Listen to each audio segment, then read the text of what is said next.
சீலா, மேரிமா, ஓ சீலா எங்க? சீலா உள்ள இருக்குது. என்ன வாங்கிட்டு போறீங்க கையில? சீலா வெளிநாட்டு பேரிச்சம்பளம் கேட்டுச்சு, அதான் வாங்கிட்டு போயிட்டு இருக்கேன். சரி உள்ள தான் இருக்குது, போங்க பார்த்து போங்க, இடிச்சுக்காதீங்க. ம். சீலா, வணக்கம்ங்க சீலா. ஏன் மாமா என்ன வாங்கிட்டு வந்திருக்க? வெளிநாட்டு பேரிச்சம்பளம் கேட்டல. ஆமாம்மா, தினுசா வாங்கிட்டு வந்துட்டு இருக்கியே. சரி, நீ நேராக நின்னாலே குள்ளமாக தான் இருப்ப, அதில் குளிக்குள்ள வேற இறங்கி நிற்கிற. மேலே ஏறி வா. இந்த இந்த இந்த சாப்பிட்டு பாரு டேஸ்ட் எப்படி இருக்குன்னு. நீ தான் பேரிச்சம்பளம் சாப்பிட மாட்டேங்கிறியே, கல் மாதிரி இருக்குது அப்படின்னு சாப்பிட மாட்டேங்கிறல்ல. இந்த பேரிச்சம்பளம் எப்படி இருக்கு?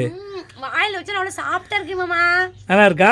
ஏன் மாமா வெளிநாட்டு பேரிச்சம்பழம் சொல்றீங்களே, வெளிநாட்டுக்கு போய் வாங்கிட்டு வந்தியா? இல்லையே, இங்கே தான் வாங்கினேன். ஏ மாமா, எல்லா பேரிச்சம்பழமும் வெளிநாட்டு தானே விளையும், அப்புறம் என்ன இது மட்டும் வெளிநாட்டு பேரிச்சம்பழம் சொல்ற? எல்லாம் ஃபர்ஸ்ட் குவாலிட்டி பேரிச்சம்பளத்தெல்லாம் அந்த நாட்டுக்குள்ளேயே விற்பாங்க. இந்த பேரிச்சம்பளம் வந்து ஃபர்ஸ்ட் குவாலிட்டி பேரிச்சம்பளம், அந்த நாட்டுக்குள்ளேயே இருக்கிறவங்க விரும்பி சாப்பிடக்கூடிய பேரிச்சம்பளம் இதுதான்.